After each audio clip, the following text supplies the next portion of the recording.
Hi, my name is Nina Boski, and thank you so much for joining us on Mental Health Mondays. I am excited about this next guest because one, he's a wonderful human being, but two, he's a fellow coach. He's a business coach, a career coach. He's certainly been on the radio. He's dynamic. He's written books, and he has an upcoming book coming out called The Back 40, right? And it's about basically embracing seven essential embraces to launch life's radical second half.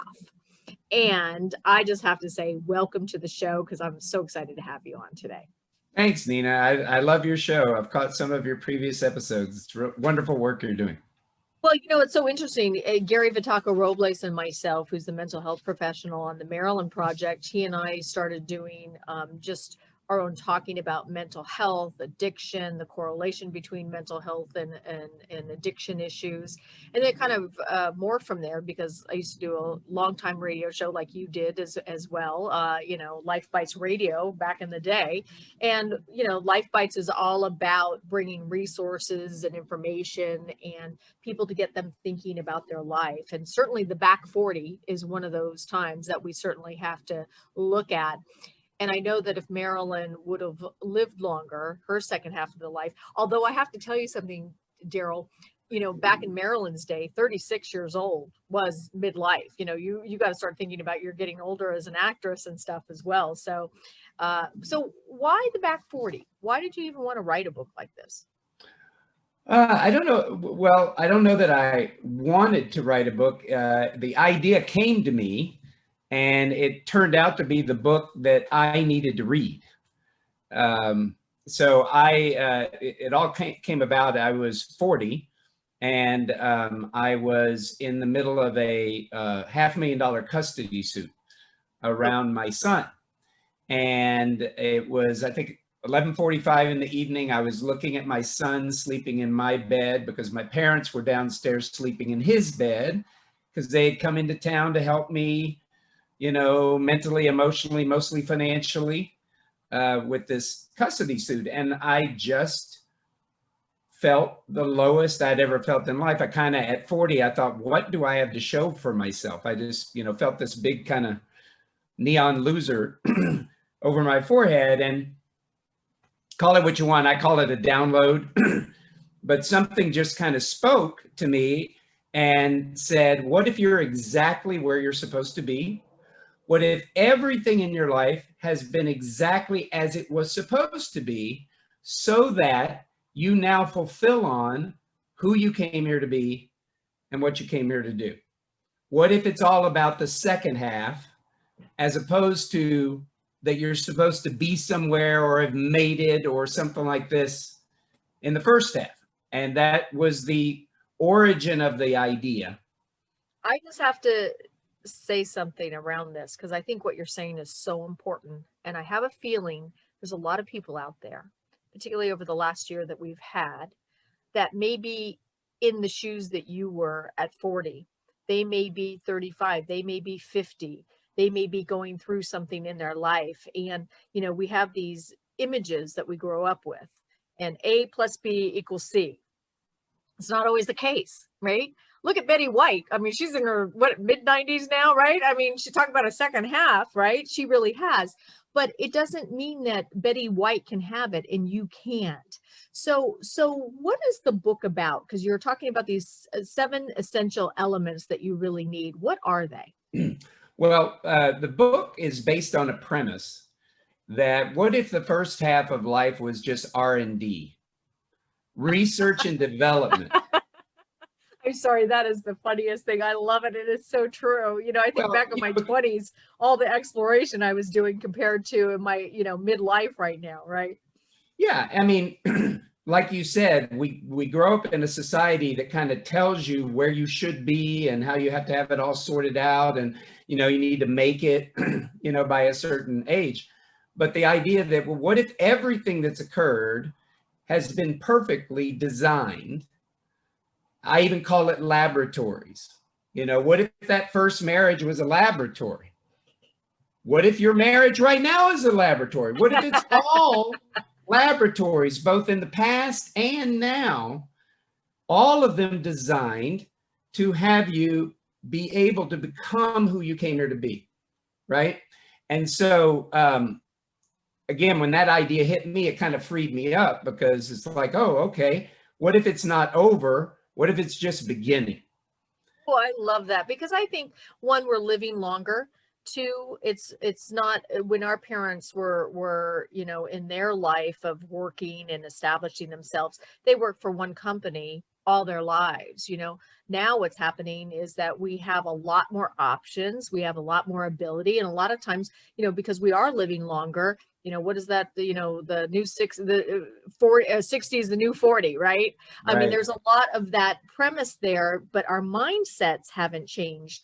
And that's what I'm hearing you say, because you have a much more open mindset to this element, maybe not at 40 at that moment, but that download, or whatever you want to call it, allowed you to explore and get curious versus shut down and get bitter.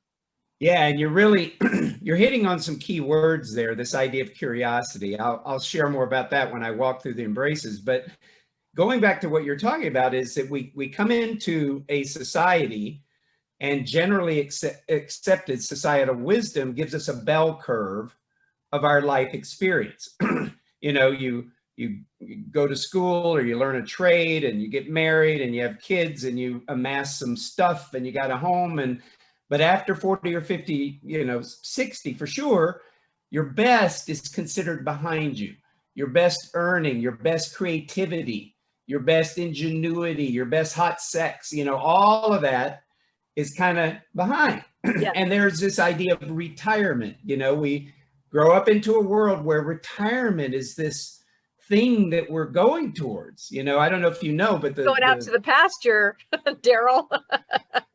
well, and by the way, there is a double entendre with the title, the back 40. You know, in ranching terms, the back 40 is that big uncultivated patch of land behind the ranch that has unlimited growth potential.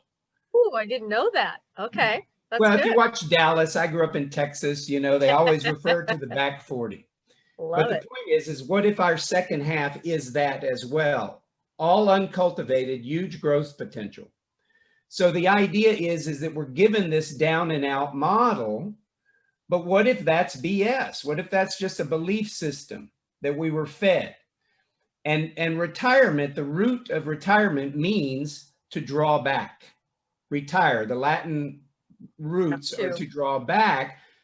And what if, and again, it's all a belief system. Your world is created by a belief system. But what if we change that cultural conversation to the idea of up and out versus down and out?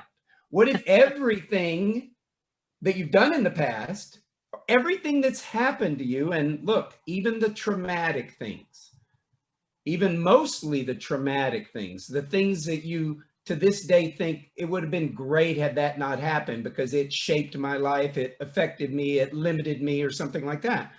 If you can actually analyze all of what's happened to you inside a model of looking for what's the perfection of it, why was it exactly the way it needed to be to have you become who you came here to be? What are the self-expression directives out of all those laboratories? Then guess what?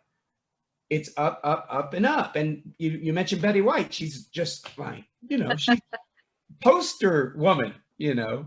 No, I love this. And it really does boil down to a mindset, Darrell, because one of my other fellow coaches, she's now 75, but at the time she was 72. And she was in the best shape. I mean, she could do a 15-minute plank. I mean, we're talking some like, she was in really good shape. She wanted to do a where not a bodybuilder, but one of those where you actually you were in such shape in this competition where you're in a bikini, 72 years old. She looks better than some 40-year-olds that I know, right? Belief system. I can talk to somebody in their 50s and they're talking about the world is coming to an end and it's closed, and I could never do that. So Yeah. what would you say to, and then we'll get to the 7 steps here, but what would you say to somebody that actually doesn't have the belief system? Because that's where it all starts. Yeah, well, you know, it's like you can only speak to the ears that are available to hear, you know, and you know, all of education and all of you as a coach and all of what we do in terms of inspiring messages is to put it out there. And yet I think exactly where I was at 40, where I thought I had just lost it, that there was nothing I had to show for myself. You know, I think the first thing is hope and curiosity. You mentioned that word curiosity. You know, the or society tells us that we're supposed to grow in wisdom. And as we get older, we become wise. And, you know, to some degree, there may be some truth to that. I think to a great degree, our wisdom becomes our prison, because certain things happen to us in life. And again, even those traumatic events. And the problem is that we make decisions about the way life is based on those things that occurred. This is the way women are. You know, how many guys do you know who've given up on relationship because they've been married or divorced? Or how many women do you know who've been with guys? Those men, you know, etc. Yeah. Yeah, it's like, you know, I'm giving up on that game, right? Because this is the way they are, or this is the way life is, or this is the way a career is supposed to be. So I think, like I said, whatever that magical pill is that gives people hope and then allows them to start thinking differently. And that is the big key. And you talk about mindset. What is it that allows us to start thinking differently? You look at 20-year-olds and they're creating the new technologies. They're creating all these things because guess what? They're playing. They don't have anything they got to prove because they're kind of new in life and they're, you know, they don't care about falling on their face. And also the responsibilities. I think that's what also happens. You can get bitter or better as you get older. You know, it's like how much of those traumas are you going to let weigh you down, and how are you going to move through them to give you space to create something new, right? Yeah, no, exactly. And, you know, there's, you know, psychologists that say we're either moving towards isolation and degradation, or we're going to move towards, you know, expression and generativity, right? But I guess what I think gets in our way is that because of all the way life's supposed to be, you get to be 40, 50, or 60, you don't want to take risks, you don't want to fall on your face, you don't want to look like you don't know what you're doing, and so then life closes in, right? As opposed to what would be possible if we gave ourselves at 40, 50, or 60 room and a community and space to play and try and fall on our face, because we cannot grow. We can't do new things. You know? It's so true. And, you know, I see a difference even in myself. I've always been a bold risk taker, etc. Now, wisdom, trial and error, whatever, is like, I'm going to take a calculated risk versus let me jump off the cliff, and who cares if I fall and I break every bone in my body? I know I can get up, right? Not so much at 50 or 60, right? When you go, oh man, you know, can I really do this? And I do think, though, you can. It really is a belief system. I know an 85-year-old coach out of Texas, right? Oh my gosh. I mean, she's going skydiving. She's doing, I mean, she doesn't buy into that belief system at all, but it really does boil down to, first and foremost, what are the other steps that you have to take people through? Because you're not only building out this book and getting it out there in the world, but you're building a community, which I think is really important and actually very needed in our society, because everybody, advertisers, media always talks to the young. They don't always talk to the people that are in their second half of their life. Yeah, it's funny you say that. We were speaking for a group a year or so ago. And again, just as the ideas are coming together, the book's coming together, we're starting to build a community. But someone in the group said, yeah, you notice the 20-year-olds and the 25-year-olds, society is saying, rah, rah, you can do it. Go get it. You can do it. Nobody's saying that for the 40, 50, or 60-year-olds. If they haven't done it yet, if they haven't proven themselves, it's kind of like society says, okay, yeah, you didn't make it, right? But that's exactly the reason we want to build this community, because even though these ideas have kind of come through me and I've, been able to translate them into a book, and we've done some initial 3-day courses even to see how these ideas land with people, and they landed well. So the point is, though, is that none of these ideas on their own, each of us alone in isolation, we still won't take the risk. We need that cheering crowd. We need, the support.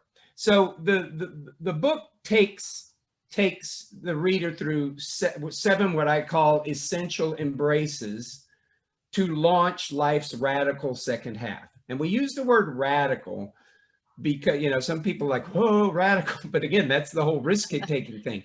But what if your future was not in any way limited by your past? What if nothing that's ever happened to you? What if there's been nothing that has ever occurred in your life that has put any limitation on you? What if it was blue sky? Okay. But guess what? We got to do that brainwashing, right? Because we bought into all of these ideas of what it is to get older, what's really possible. So the first embrace is embracing your past. And how do you do that for people that haven't ever looked at their past, maybe, right?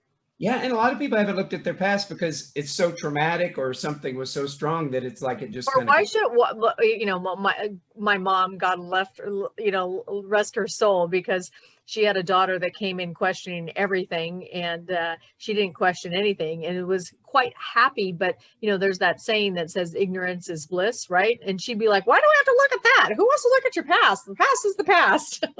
Yeah, and Socrates said the unexamined life is not worth living, right? And again, who knows? If I was on the ignorance is bliss side, I might be happy as a clam. So again, it's for the ears that want to hear and the eyes that want to see. But in terms of the past, we really take on those serious and significant events and influences, because those are the things you've heard, and that adversity is really the source of growth. But when someone has had challenging, even traumatic things happen to them, most often they go through life with an influence of that shaping them, limiting them, right? Limits what's possible. It's a story that we hold on to, right? But what if we could change the story? Change your story, change your life. What if there's, and I actually have a pretty detailed process, which uses the metaphor of a laboratory. What if there was a mad scientist that was really, behind it all, putting you into laboratories with those parents, or with that boyfriend, or with, that thing that happened to you, but yet putting you there so that you could discover something. Most of the time we move out of those things making hard and fast decisions, but we didn't actually discover what there was about us to see, right?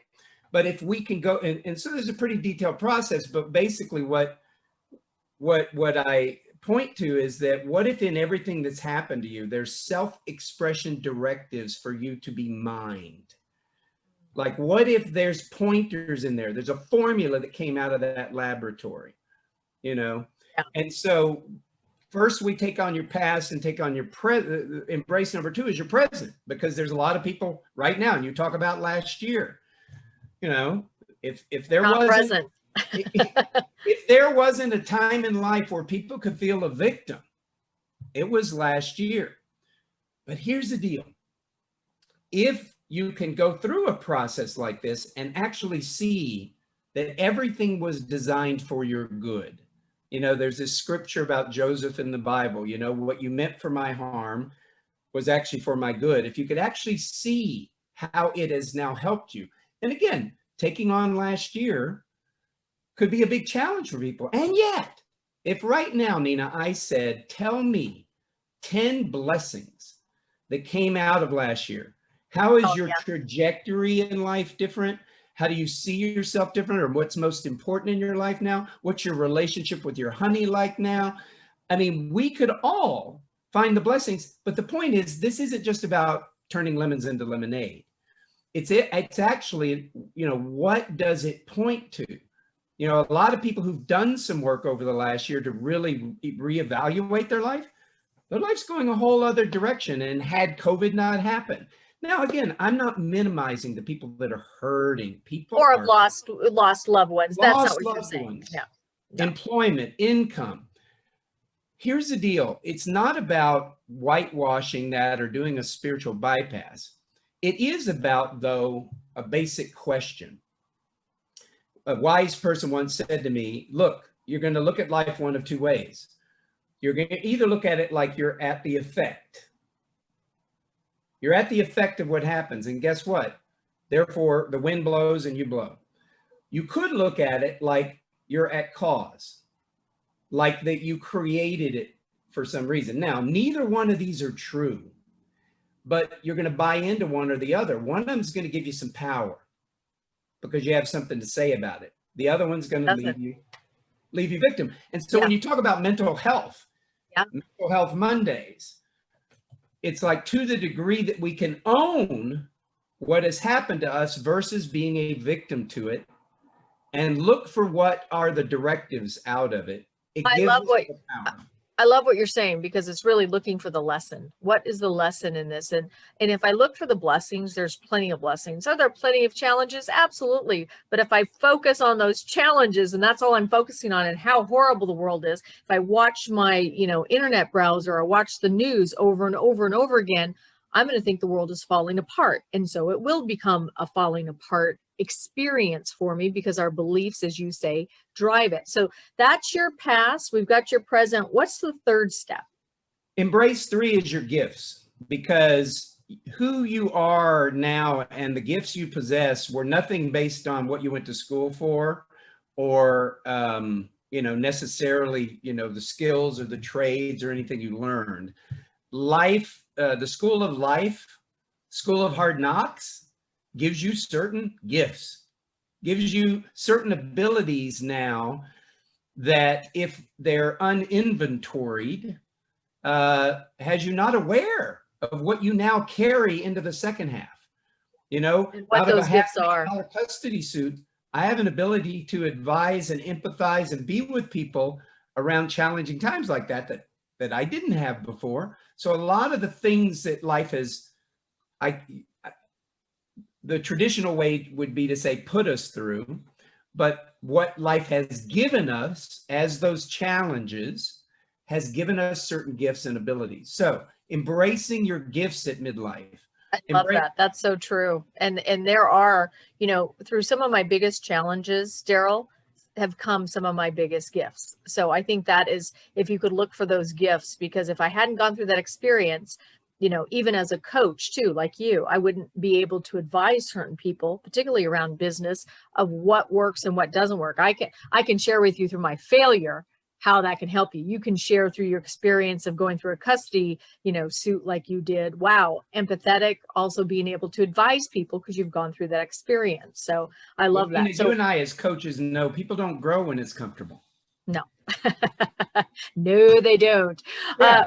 What's step number 4? Embrace number 4 is your values, because you are, again, very different now than you were 15, 20 years ago. And a lot of times folks don't really take the time to really look to see, well, what's important now? And especially if your second half, if we're playing the game that, what if your second half can be your best half? What if it's second half, best half? And so if your second half is going to be your best half, it's like, and by the way, I do want to say this isn't about reinventing. It's not renewal. There's no re in this, because what we're saying is it's all been building towards this. You're just starting now. There's no re here. You're stepping into it. But what are the values that you're going to be building this second half, best half on, now that you've been through life? You've seen some of the maybe cheaper values that you lived by before. What really matters now, right? I think that's so true. And also, I think that being able to build on that values and what you have to update your operating system, because so many of us are living in the past of what we valued maybe when we were 25 and haven't looked at that and gone, you know what, I don't value that at all. These are my values, and re-upping kind of how you're living those values today, I think Yeah, is really yeah. important. It's like operating your computer on a very obsolete operating system. Just doesn't function, and it's definitely not going to make life fun and playful and passionate, right? What's the next step? Embrace 5 is your initiation, and some people would call this midlife crisis. But what we offer is that if everything has been building towards your best half, second half, your bigger yet to be, and it's not like stuff doesn't happen throughout life, but generally in one's 40s and 50s, some major stuff hits the fan. And for me, it was a custody suit. For others, it might be a heart attack. For others, it might be a divorce. For others, but there's usually this something that gives you the opportunity. And like we talked about, to either bemoan and lick your wounds and live as a victim from then on, which we know people who can do that, or just a few, Darrell, just a few. Or you treat it as an initiation. Okay, that we call it midlife opportunity versus midlife crisis. And what if it was your initiation into this opportunity to evaluate, to really look now to see, and if you can have the hope element we've talked about, and if you can have the tools for evaluating all that you've learned, whether you call it lessons, self-expression directives, whatever, guess what? You can start building. Now you start building for who you came here to be and what you came here to do. And embrace number 6 is where we move into your purpose. Now, so many people, are very tense about finding that. And it's I also feel that even sometimes in your 20s, I always tell people in their 20s, explore, have fun. Don't get so serious yet, because you're going to have plenty of time to get serious, right? But I think that's really interesting what you're saying about that in terms of purpose. So many people, even in their 50s, 60s, don't really have a sense of purpose. They might have had a job, but they don't have a sense of purpose. Yeah, and I think what contributes to that is the sense of resignation, that they missed the mark, that they missed out, they didn't get, their life isn't going to be something that, is fulfilling in the way they see the world and certain people having their lives being fulfilled. And we always got to know that what you see on Facebook or what you see out there isn't necessarily, true, right? Exactly. But what I offer in embracing your purpose is once you have a new sense of yourself and maybe all that life has been designed to set you up for, and you have a new sense of what really matters to you now, I offer the idea, what if you go play in the realm of purpose? Oh, I love that. Practice. Just go practice, as opposed to, I've got to find that piece. There's this funny little metaphor. Have you ever played with a jigsaw puzzle, Nina, and there's one piece you're trying to find? Yes, back in the day, for sure. Need to find that one, and you just, everything stops till you find that one. Well, what if you just focus on what you do have and you put those pieces together and the picture actually starts to form, and, you may run across that piece at some point, but if you don't, who cares? Because you've already got something starting to form. So taking a lot of pressure off of finding my purpose. That's so true. I think that's excellent, because I think that so many people put so much pressure on themselves to be perfect. And if they're not perfect, I'm going home and I'm not playing ball at all. And, the lighter you are, the more you're going to get creative too. Because the minute we start putting those pressures and anxieties and hopelessness into our energy field, we start to shut down, right? So I think that's so key, Darrell. Yeah, so and science has shown us that we grow more in play than we do in nose to the grindstone. And so the whole Back 40 is based on an idea of play. Like, what if we could play? Like, we have this idea called play first, because so many of us, especially later in life, wanting to avoid risk, it's like we don't, even start that podcast until we've got every I dotted, T crossed. We know it's going to be perfect. We know it's going to, and guess what? Most people don't start that podcast.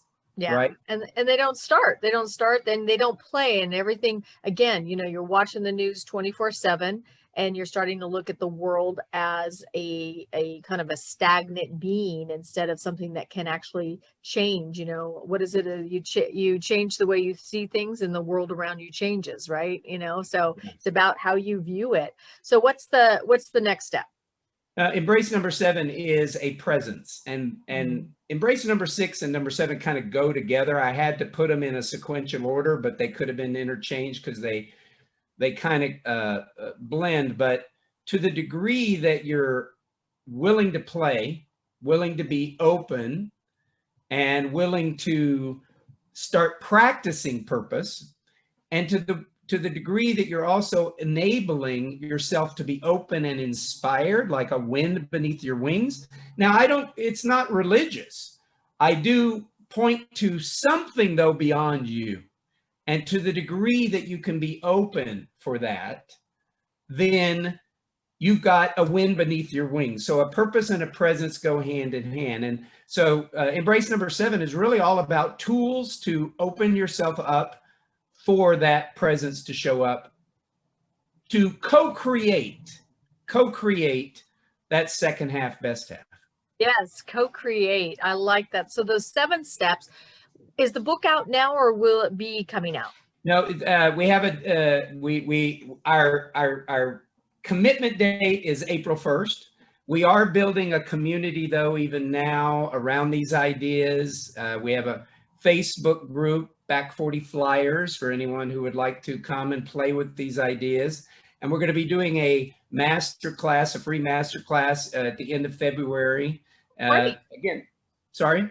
I said, that's great. That's really good. Because what I'd like to do is make sure that we get everybody the links so they can plug into the Facebook group, your community. So when the book does launch, the masterclass launch, they can be plugged in. So where do they go in terms of the website, though? How do they join the community? Well, the website is the Back 40, FORTY, theback40.com. There's actually some free ebooks there that they can get right away. They can also go to Back 40 Freedom. Who doesn't want freedom? Back40freedom.com/masterclass. And they can sign up to be part of that masterclass. It'll come out at the end of February. And on Facebook, just search Back 40 Flyers. That is our community that's just getting off the ground. We're having a lot of fun there. Oh, that's wonderful. And then how long does is it one-time masterclass, or is it for weeks? No, it's going to be a free 3-part masterclass. Oh, wow. That's really, it'll go on the last week of February. That's really good. So for those of you who are looking at your Back 40, right? You're in your second half of life, right? Let's start to enjoy, let's play, let's invoke these 7 essential steps to really help you have a happy, joyful Back 40 of your life. And Darrell Gurney, thank you so much for joining us here on Mental Health Mondays. And thanks for everything you're doing, Nina, to give us mental health in these times where we need it most. Really appreciate you. All right. Well, thanks again. I'm Nina Boski for Mental Health Mondays, and we'll see you next time. All right.